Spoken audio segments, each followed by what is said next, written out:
El señor Miguel Castilla, y también director de Vidensa. Él se encuentra con nosotros para conversar en torno a la pobreza, en el sentido de que la pobreza ha aumentado en varias regiones del país, y lo que es peor, la perspectiva es terrible totalmente. Señor Luis Miguel Castilla, muy buenas noches. Buenas noches, Carlos, gracias por la entrevista.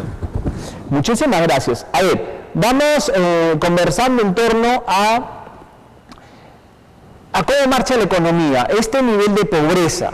Ya vamos ingresando a junio del 2023, pero ¿cómo nos ha ido, por ejemplo, haciendo un balance de todo el 2022 y cómo marchamos el 2023 en torno a esto? A ver, el 2022 ha sido un año de crecimiento bajo. Inicialmente el gobierno preveía un crecimiento por encima del 3% y acabó por debajo de esa cifra. Y si uno analiza cómo ha sido el crecimiento trimestral a lo largo del año pasado, hemos pasado de crecer el primer trimestre del 2022 por encima del 4%, para que el último trimestre del año pasado, el cuarto trimestre, acabemos un crecimiento ligeramente por encima del 1%. Entonces, menor crecimiento, una recuperación en el empleo, pero empleo precario, empleo informal principalmente, y durante este periodo ya llevamos ya más de 24 meses de alta inflación.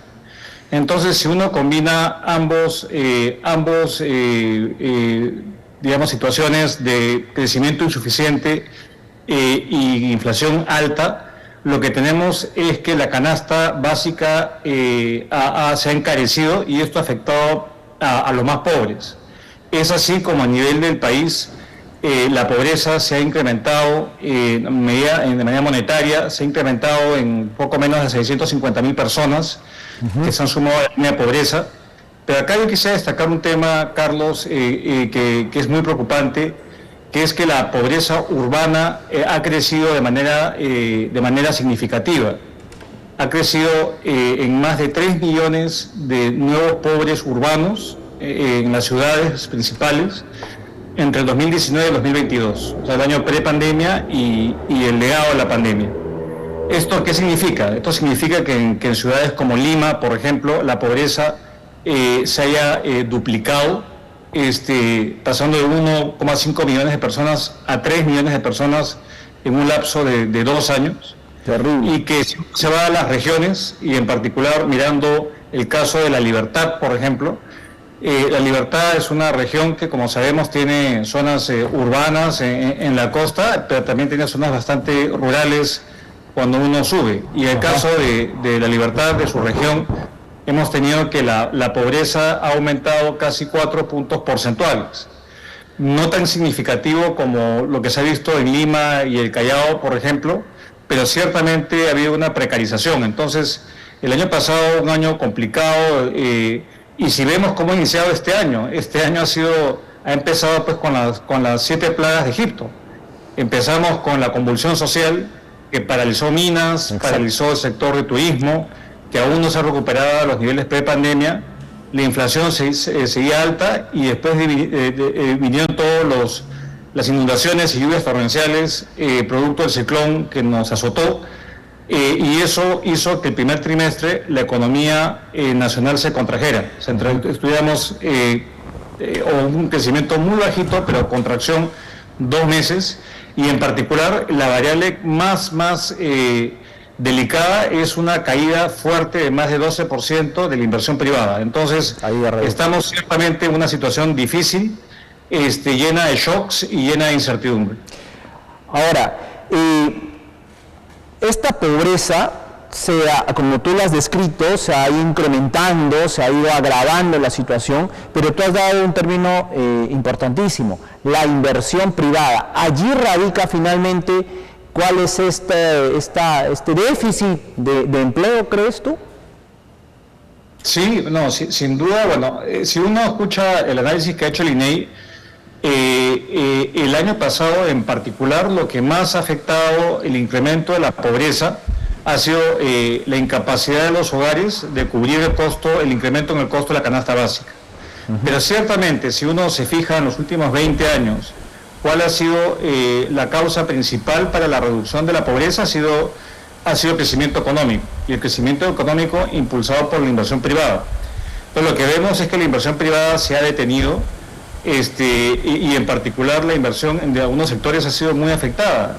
Si uno ve a la minería, ha ocurrido una paradoja: tener precios altos de las materias primas y a la par una contracción de la producción el año pasado y una salida de capitales, una pérdida del atractivo del país para atraer capitales. Entonces, la inversión privada en minería se ha contraído, también con la culminación de la construcción de un importante proyecto en el sur del país, en Moquegua. La mina Quellaveco culminó su fase de construcción y no han habido minas adicionales de esa magnitud que han entrado en producción.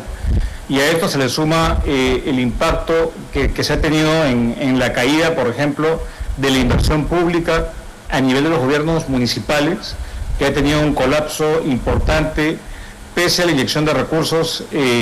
Lo que tenemos es que el año ha sido poco auspicioso. Un indicador bien sintomático, Carlos, es la construcción, que es un sector que es termómetro. Cuando la construcción le va bien, genera empleo y la economía está boyante. Bueno, la contracción que se ha visto en el sector de construcción creo que indica tiempos complicados que tenemos frente en el futuro cercano, ¿no? Y ahí es clave todos los esfuerzos por inyectar confianza y que la inversión privada pues salga de este letargo y de esta caída que hemos visto hasta la fecha.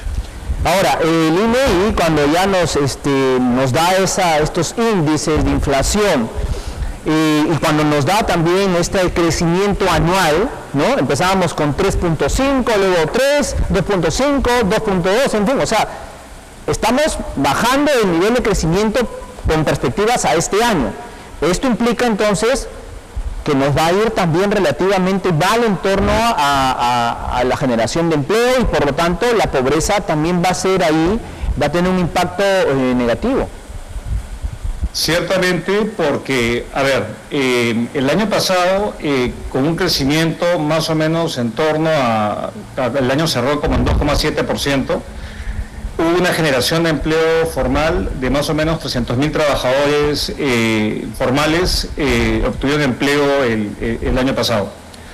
Ahora, con un crecimiento más en torno al 2%, llegar a la meta del gobierno de 500.000 puestos de trabajo, bueno, se torna un poco difícil, ¿no? Porque obviamente la inflación continúa y merma la capacidad adquisitiva y no se van a generar suficientes empleos para absorber la mano de obra que entra todos los años al mercado de trabajo. Los jóvenes que entran no van a conseguir trabajo. El trabajo que ciertamente va a mantener a flote la economía es el trabajador independiente, es el cuentapropista, es el migrante, el informal, que usualmente gana poco y que tiene un perfil de capacidades mucho más, digamos, de menor complejidad. Entonces lo que estamos viendo es una precarización. Ahora, por el lado positivo, para ver el vaso medio lleno, es que las fuentes de incertidumbre, al menos inicialmente en lo que llevamos el año, digamos en el segundo trimestre, ya cerrando el mes de mayo, comenzando junio, se han disipado. Ya no hay más bloqueos de carreteras, eso ayuda a recuperar, por ejemplo, el turismo, que se vio muy diezmado por toda esta situación, y asimismo estamos viviendo una tregua a nivel climatológico. Pero es claro de que ha habido un calentamiento, una anomalía de la temperatura del mar y que eso va a afectar. Y cada vez que hay un niño costero, al margen de la magnitud que tenga, hay una grave afectación, especialmente en el norte del país. Cuando hemos tenido el niño costero, el 2017, hubo una contracción fuerte en el sector agrícola, en el sector de pesca y en el sector de construcción. Entonces, si bien estamos en una tregua para justamente aprovechar y sentar las bases para que se reactive la inversión privada en particular, vemos que esto urge de cara a los shocks que se vienen, ¿no? Y para los cuales no tenemos control. Y lamentablemente ahí escucho nuevamente deseos de retomar protestas sociales, especialmente en el sur del país. Se anuncia una nueva toma de Lima y de otras ciudades. Entonces creo que no nos damos cuenta que finalmente lo que estamos haciendo es afectar el bienestar de los más pobres del país. Señor Castilla, sin embargo... Es paradójico que eso está ocurriendo. Sí, y lo más paradójico, señor Castilla, es que esta inestabilidad, ¿no? O esta tensa calma que todavía existe, ¿no? Porque usted bien lo señala, ¿no? Las protestas, las movilizaciones, el caos ya paró, ¿no? Por eso digo, hay una tensa calma. Sin embargo, desde el Congreso, y ya entramos al aspecto político, desde el Congreso se están adoptando decisiones que pueden de alguna manera comenzar una vez más a alborotar toda la presión social, nuevamente, a remecer todo, ¿no? Llámese la elección del defensor del pueblo, llámese pues el tema de las AFP, en fin, o sea, hay decisiones que el Congreso no están ayudando a mantener esta estabilidad, o al menos esta tensa calma que tenemos. Ciertamente, y eso es un factor que hace que la confianza no se recupere del todo, porque vemos un Congreso básicamente que se ha convertido, en mi criterio, en un mercado persa, Carlos. Ahí se negocia al margen de la bandera política que se tenga. Terrible. Y vemos a la extrema derecha en contubernios con la extrema izquierda para impulsar, digamos, el copamiento en ciertas entidades que son claves, como la Defensoría. Hay un puesto que se va, hay una vacante pronto en el Tribunal Constitucional, y también sabemos que se tiene que renovar al colectivo de la Junta Nacional de Justicia, que son entidades sumamente importantes en la lucha contra la corrupción, que sigue siendo el principal problema que identifican los peruanos cuando son encuestados. Entonces, lo que vemos es una total desconexión absoluta entre los políticos y las prioridades de los peruanos. Para terminar, señor Castilla, ya desde el análisis que hace Evidenza Consultores, ¿qué le recomienda al peruano de a pie? Ya nos dio la perspectiva, una perspectiva poco alentadora, ¿no? Desde el aspecto político no va a ayudar mucho a mantener cierta estabilidad, pero el peruano de a pie que nos está escuchando dirá, ¿qué hacemos? La pobreza es más que latente ahora.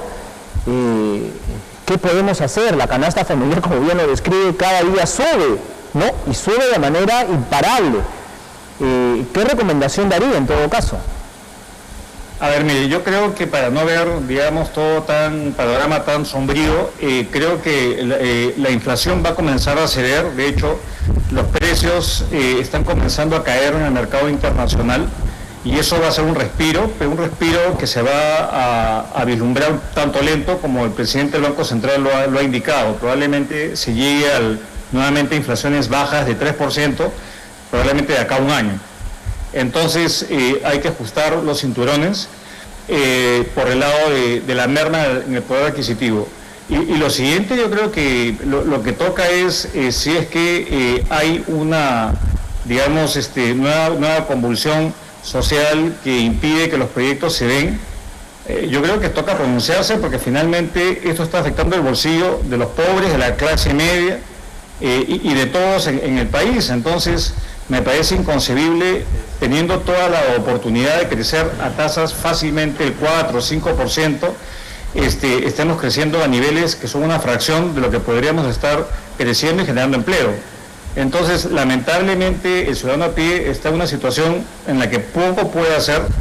Creo que evitar consumos suntuosos, evitar endeudarse en moneda distinta a la que genera sus ingresos, y aguantar, ¿no? Porque yo creo que la inflación va a ceder, pero lo que estamos es atrapados en este equilibrio malo en la cual los políticos ningunean el crecimiento económico, y en lo que ha sido hasta ahora el motor del crecimiento ha sido el consumo, de un consumo precarizado. Entonces, vamos, las oportunidades de agroexportación, las oportunidades de turismo, de cerrar brechas en infraestructura, todo está ahí. Y los fundamentos macroeconómicos del país nos dan una espalda suficientemente sólida para hacer frente a los shocks externos.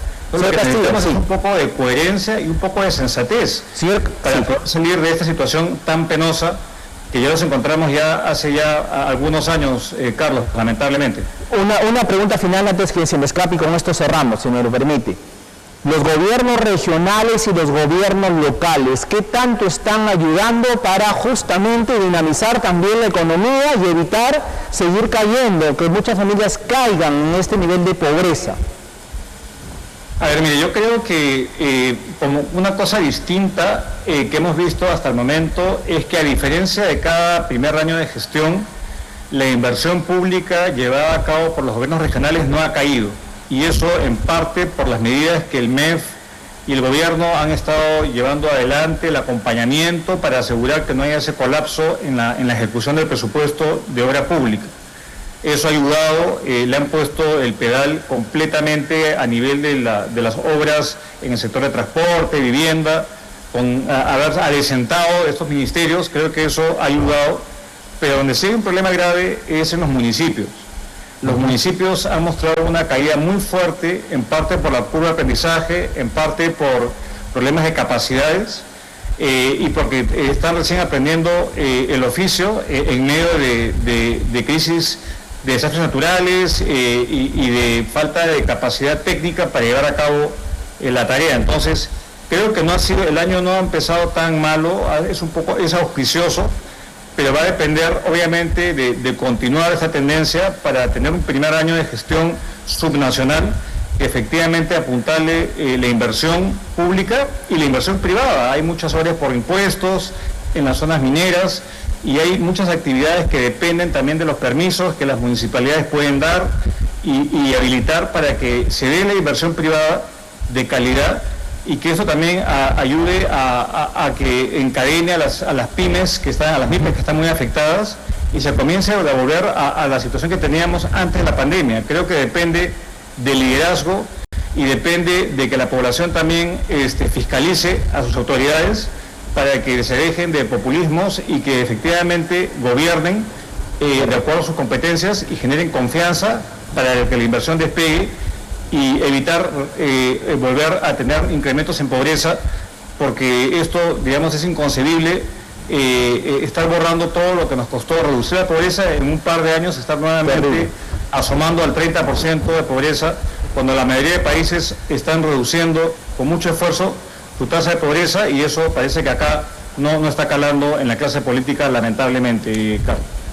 Señor René Miguel Castilla, le agradezco muchísimo, como siempre, por estar con nosotros y hacer este análisis económico de la realidad que vive nuestro país. Gracias a Tavirenza Consultores también por este aporte que hace. Señor Castilla, muchísimas gracias. Buenas noches. Buenas noches. Un abrazo. Muchísimas gracias. Luis Miguel Castilla es ministro de Economía, estuvo conversando con nosotros respecto al nivel de pobreza que ya tiene que empezar a preocuparnos muchísimo, muchísimo. Y la pregunta es, ¿qué están haciendo las autoridades para generar esa confianza y por lo tanto también generar inversión, tanto en la pública como en la privada? Pero en fin, vamos a una pausa comercial. Ya se encuentra Martín Namay,